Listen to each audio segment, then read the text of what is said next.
At makikita natin ang pagliliwanag ng pulang gate. At kasabay nito ay ang isa-isang paglabas dito ng mga adventurers papunta sa isang madamong lupain.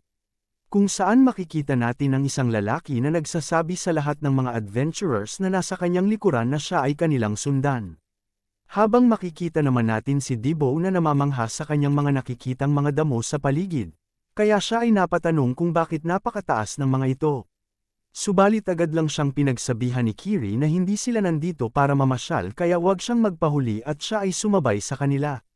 At dahil sa mga sinabi ni Kiri sa kanya, naiinis nitong natanong kay El kung maayos lang ba na ganito sila kung tratuhin. Ngunit hindi siya nasagot ni El kaya siya ay napalingon sa kanya at nakita nito si El na ngayon ay nakaluhod sa lupa. At dahil sa kanyang nakikita, napatanong siya kay El kung ano ang kanyang ginagawa at siya ay napaisip kung siya ba ay nagdadasal. Ngunit makikita natin si El na mayroong pinapakinggan sa lupa. At sa di kalayuan, may makikita tayong mabilis na tumatakbong mga halimaw. At dahil ito ay nararamdaman ng isang adventurer, siya ay napalingon at napasabi na parang siya ay may naririnig na kakaiba. At makikita natin na ito ay ang pagragasa ng napakadaming malababoy na mga halimaw na tinatawag na ribbon pigs. Kung saan dahil sa nakikita ng mga adventurers na bilang ng mga sumusugod na halimaw, napansin nila na hindi bababa sa 1,000 ang bilang ng mga ito. Kaya agad na napasigaw si Kiri kung ano ang kanilang ginagawa. At kailangan nilang maghiwa-hiwalay dahil mayroon pang mga party na hindi pa nakakapasok sa loob ng gate. At pasigaw din itong natanong, kung hindi ba isang hindi nakasaad na tuntunin na hindi magdulot ng panganib sa pasukan ng gate, na agad namang naunawaan ng mga adventurers. Kaya habang sila ay naghihiwalay, nasambit ng isang adventurer na ang El Nido Merchant Union ay dapat pumunta sa kanila. Subalit agad lang siyang sinagot ng matabang lalaki na sila ay pupunta sa kabila. At makikita natin ang pagdating ng mga halimaw habang sila ay tumatakbo papalayo. Kung saan ang makita ng mga halimaw ang tumatakbong mga Cygnus Knights sa kanilang harapan ay agad nila itong hinabol. At dahil dito habang patuloy na tumatakbo ang mga Cygnus Knights, nasambit ni Kiri na ito ay mabuti dahil dadalhin nila ang mga halimaw sa lugar na mayroong maraming balakid at papatayin nila ang mga ito doon. Subalit sinabihan siya ng kasama niyang lalaki na mayroong isang problema.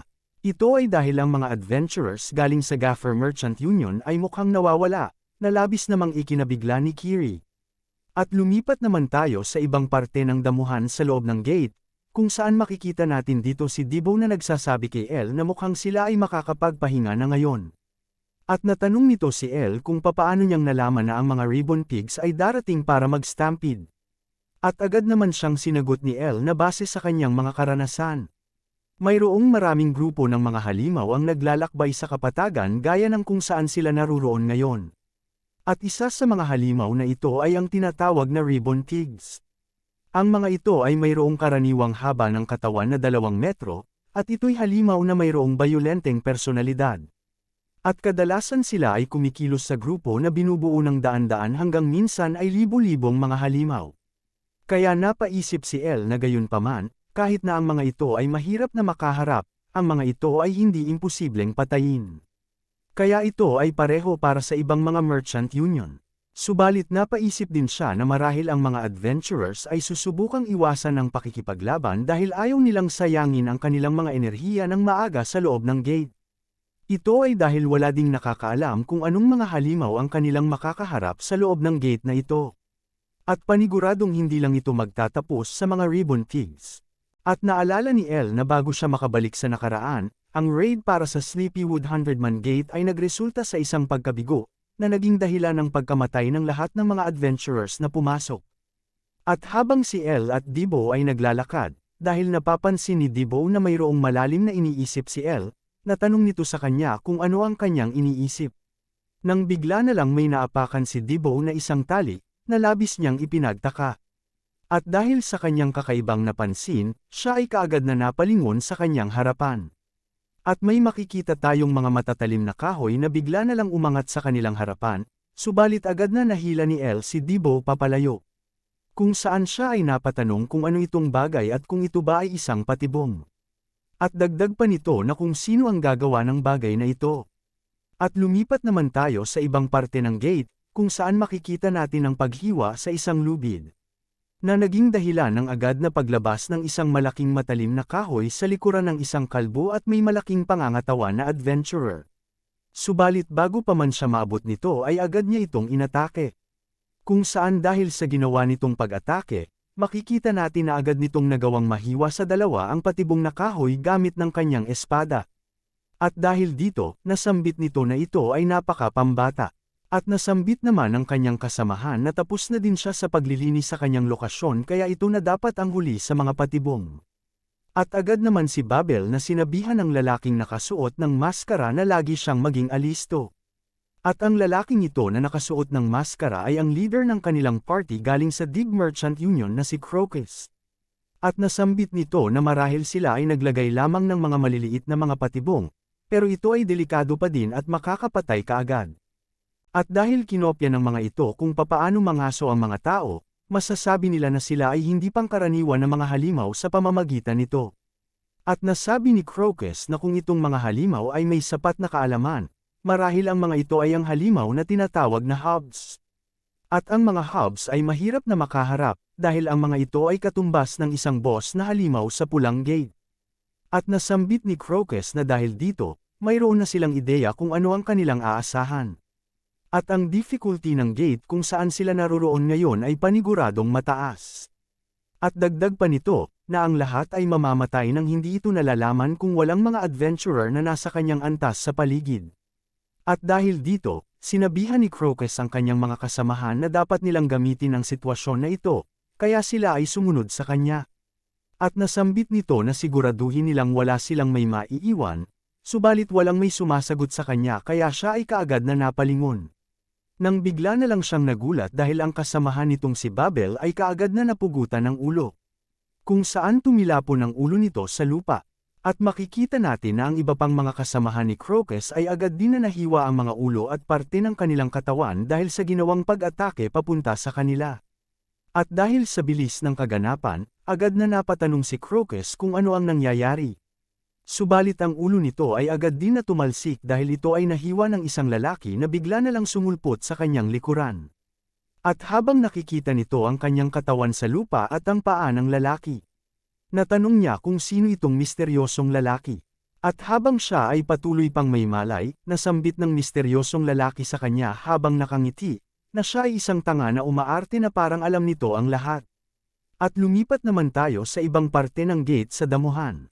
Kung saan may makikita tayong isang lalaki na mayroong hawak na staff na nakaupo sa isang bato, na nagsasabi na hindi niya alam kung kay sinong ideya ang paggamit ng mga ribbon pigs para maagaw ang atensyon ng mga pumapasok sa gate. Subalit ito'y gumana ng mabuti para sa kanila kaya ito ay magandang oportunidad sa kanya para magsimulang magtrabaho. At makikita natin ang isang lalaki na duling ang mga mata na nagsasabi na ito ay nakakaabala. At habang makikita natin na nakatayo ang tatlong Natasha sisters sa kanyang likuran. Napatayo ang lalaki at nasambit nito na hindi ito maiiwasan dahil sila ay kapos na sa oras, kaya natanong nito sa kanila kung sila ba ay magsisimula na. At makikita naman natin ang tatlong Natasha sisters na natitigilan lang sa kanilang kinatatayuan.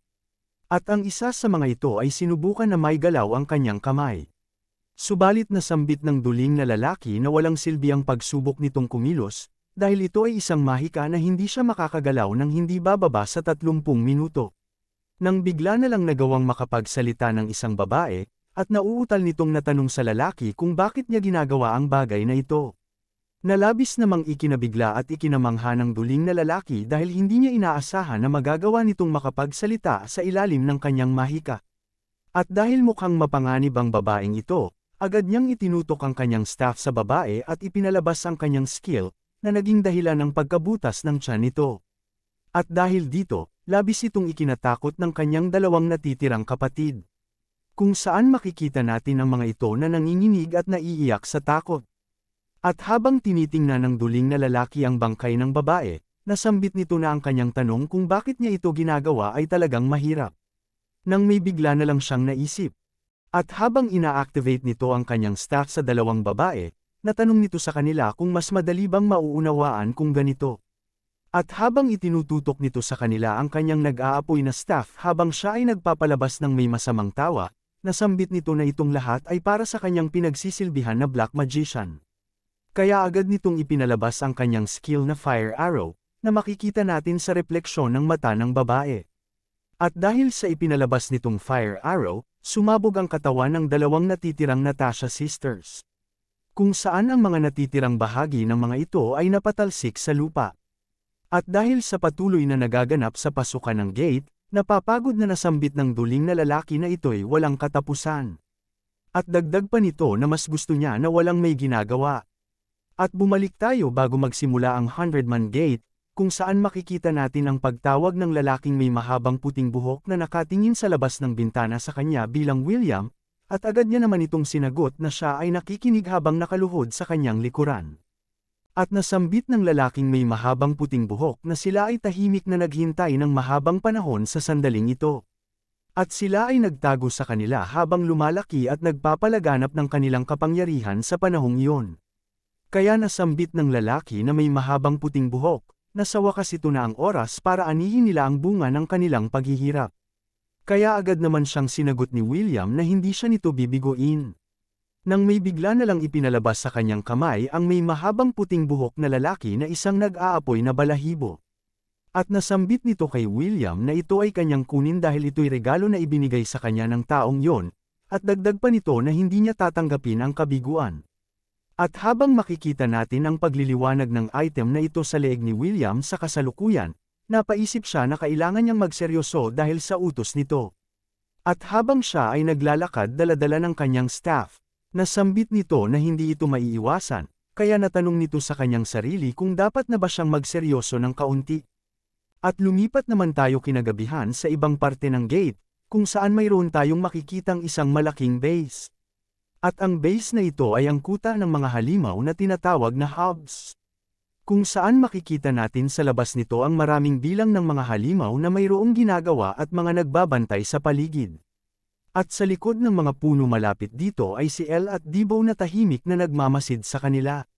Subalit dahil sa mga nakikita ni Debo, hindi niya ito mapaniwalaan kaya napatanong siya sa kanyang isipan kung ano itong kanyang nakikita. At pagalit na pabulong na natanong ni Debo kay Elle kung ibig ba nitong sabihin na ang bawat isa sa mga ito ay mga boss na halimaw. Subalit naiinip lang siyang sinagot ni Elle na sigurado siyang ipinaliwanag niya ito sa kanya kanina na mayroon lang isang boss na halimaw sa kanila. Subalit ang mga ito ay may matataas na stamina bukod pa sa pagiging likas na malakas, kaya ang pagharap sa kahit isa sa mga ito ay delikado. At hindi lang ito, dahil mukhang ang mga halimaw ay nakakuha din ng mga items galing sa mga namatay na mga adventurers kaya mas lalong magiging mahirap na makaharap ang mga ito. Ito ay dahil ang ibang variant ng mga hubs ay nakakagamit ng skill sa pamamagitan ng items. At dahil sa mga sinabi ni Elle, labis itong ikinabigla ni Debo kung saan nabasag ang kanyang mundo. Kaya pag-alit nitong natanong kay Elle kung ano ito, dahil ang mga hubs ay parang army din ng mga adventurers. At natanong nito kung haharapin ba nila ang mga halimaw ng silang dalawa lamang. Kaya agad din siyang sinagot ni Elle na mabuti at mabilis niya itong naunawaan. Subalit nasambit ni Debo na sinusubukan niyang sabihin sa kanya na imposible nilang mapatay ang mga ito ng silang dalawa lamang. Kaya kinakailangan nilang sumama kay Kiki o Kiri o anuman ang pangalan nito. At dahil sa sinabi ni Debo, natanong siya ni Elle kung hindi ba kanyang sinabi kanina na gusto niyang magtrabaho ng hiwalay sa kanila. At agad naman siyang sinagot ni Debo na ito ay dahil hindi niya pa nalalaman ang tungkol sa mga halimaw na ito. Gayunpaman ito ay imposible ng silang dalawa lamang, kung saan napaisip si Elle. At pagkalipas ng ilang minuto, pumunta naman tayo sa gitna ng kagubatan sa loob ng gate habang may makikita tayong dalawang hubs na naglalakad. Nang may bigla na lang may napansin ng isang hub na kakaiba sa paligid. At makikita natin ang pagsugod ng isang tao papunta sa kanya, kaya siya ay napalingon. At ito ay si Debo na bigla na lang inatake ang hub gamit ng kanyang nag-aapoy na sandata. Subalit agad lang din itong naiwasan ng hub sa pamamagitan ng pagyuko nito. At dahil sa pag-utos ni Elle sa kanya na kalabanin ang hub, naiinis na nasambit ni Debo kung ito ba ay totoo at kung ito ba ay sinasadya ni Elle. Ito ay dahil hindi niya sinabi na gusto niyang gawin ito ng mag-isa. At dahil sa ginawang pag-atake ni Debo, agad din na nagpalabas ang hub ng pag-counter sa kanya gamit ng kanyang kamay. Ngunit agad na itinusok ni Debo ang dulo ng kanyang sibat sa lupa. Kung saan dahil dito, nagawa nitong maiwasan ang pag-counter ng hub at makaikot papunta sa kanyang likuran. At makikita natin ang paglapag nito sa lupa. Subalit agad lang din siyang sinugod ng hub para siya ay dakpin, ngunit isa-isa niya itong nagawang maiwasan. Nang bigla na lang siyang naabot ng hub kung saan siya ay sinubukan nitong suntukin, na labis niya namang ikinabahala. Ngunit bago pa man siya maabot nito, agad nitong ginamit ang dulo ng kanyang sandata at hinampas sa sumusugod na kalaban habang nagsasabi na siya ay napakaingay. At pagkatapos nito ay agad din itong ginamit ang kanyang nag-aapoy na sandata para magawang mahiwa ang binti nito, na naging dahilan ng pagkatumba ng sumusugod na hub papunta sa lupa. At makikita natin ang pag-angat ni Debo ng kanyang nag-aapoy na sandatang sibat, kung saan siya ay agad na tumalon para atakihin ang nakatalikod na tumatayong hub sa lupa. Subalit nang ito ay kanyang maipalabas ay nagawa ng hub na agad na makaalis sa kanyang pwesto kaya hindi tumama ang ginawang pag-atake ni Debo. At habang si Debo ay nahuhulog sa lupa, bigla na lang sumulpot ang hub sa kanyang harapan habang hinahanda nito ang kanyang kamao. At dahil hindi ito inaasahan ni Debo, agad siyang nasuntok ng kanyang kalaban ng napakalakas sa kanyang mukha. At dahil sa malakas na pag-atake ng halimaw sa kanya, makikita natin ang pagtalsik ni Debo papunta sa isang puno. Subalit ito ay hindi nakagawa ng malaking pinsala dahil nagawa itong maharang ni Debo gamit ng kanyang sibat. At dahil sa tindi ng kanilang laban, naiinis na nasambit ni Debo kung bakit ayaw nitong mamatay kaagad. Ngunit agad lang napag-alit na sumugod ang halimaw papunta sa kanya, kung saan ang maabot niya si Debo ay agad niya itong sinuntok. Subalit ang pag-atake nito ay nagawa lang din na muling maiwasan ni Debo. Ngunit makikita natin na dahil sa lakas ng pagsuntok ng halimaw, nagawa nitong maputol ang puno. At pagkatapos ni Debo na makailag, ito ay naging pagkakataon niya para magpalabas ng pag-counter. Kaya agad nitong ginamit ang kanyang sandatang sibat para mahiwa ang braso ng kanyang kalabang hub. Subalit kahit na nahiwa na nito ang kamay ng kanyang kalaban, nagawa pa rin siyang mahawakan ng hub sa kanyang ulo. Kung saan pagkatapos nito ay agad din siya nitong hinampas ng napakalakas sa lupa. Ngunit habang siya ay patuloy na hawak-hawak ng hub, makikita natin ang pagpupulupot ni Debo ng kanyang mga paa at paglagay nito ng kanyang sibat sa natitirang braso ng hub. At dahil dito, siya ay nagawang makawala sa mahigpit nitong pagkakahawak kaya sinubukan nitong baliin ang natitirang kamay ng hub. Ngunit agad lang din siyang iwinaksi ng hub kaya siya ay tumilapon sa harapan nito.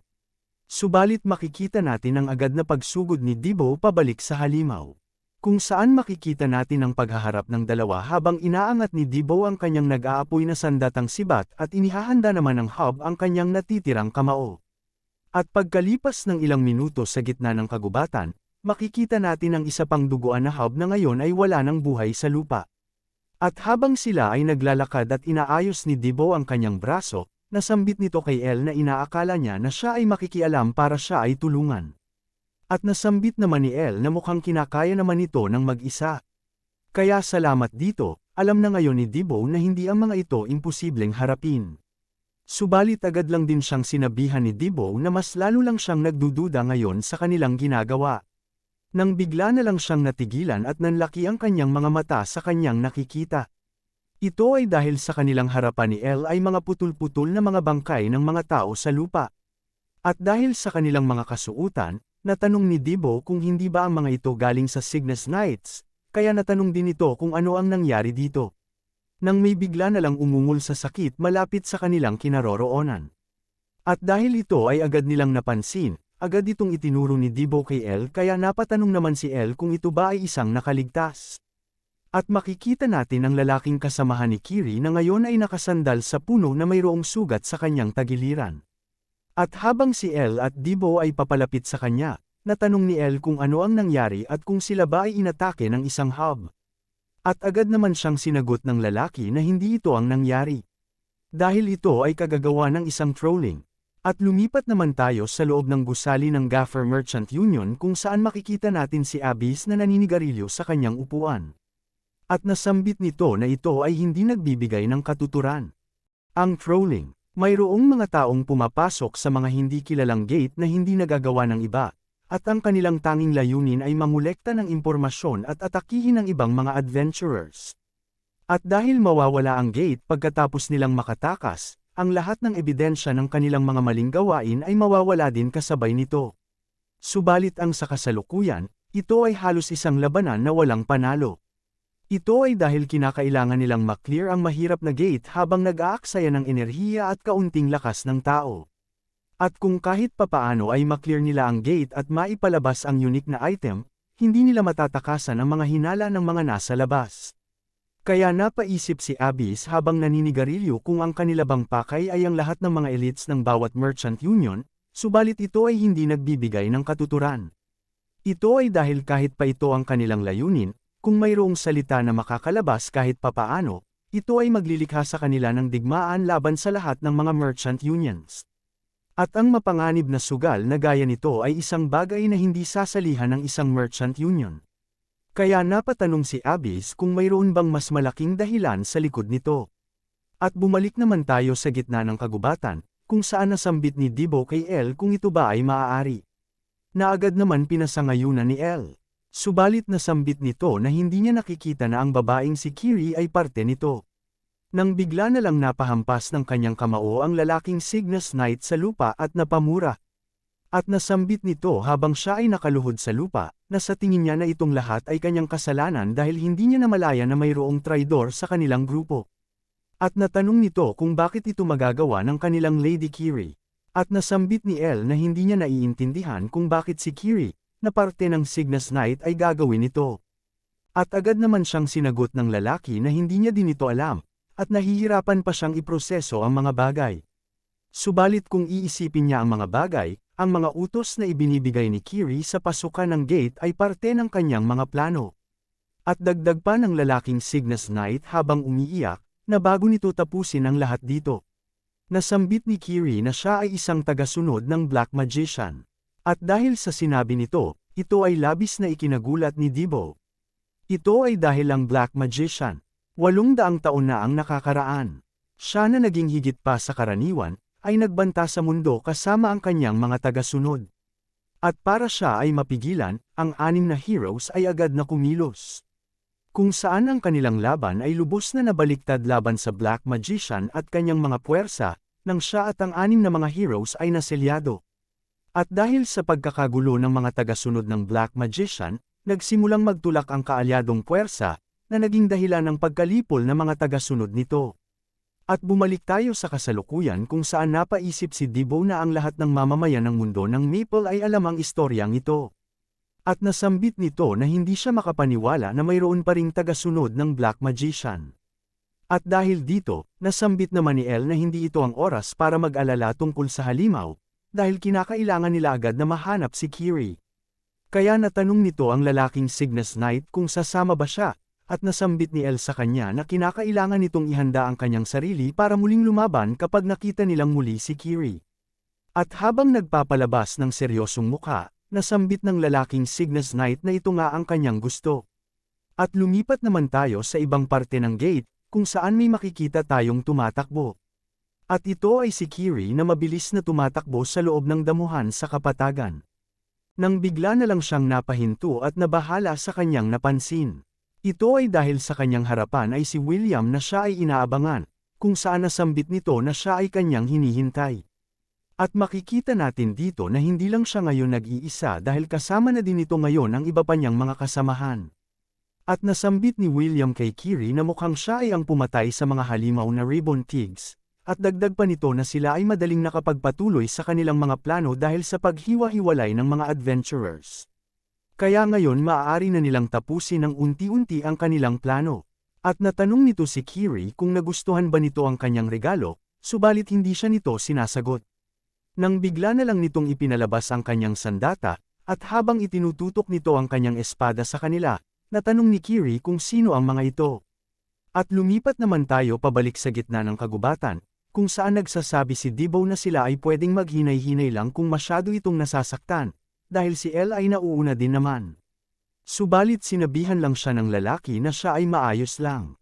At makikita natin na inaalalayan ni Debo ang lalaki habang sila ay naglalakad, at nasambit ni Debo sa kanya na huwag siyang mag-alala dahil ang kanyang boss na si El ay mahusay sa paghahanap ng mga bagay kaya siya ay nakakasigurado na kaagad nilang mahahanap si Kiri. At agad naman itong sinagot si Debo na ito ay mabuti, Habang hawak-hawak nito ang kanyang dagger sa kanyang likuran habang ito'y nagpapalabas ng kulay lilang aura para agad si Debo na saksakin.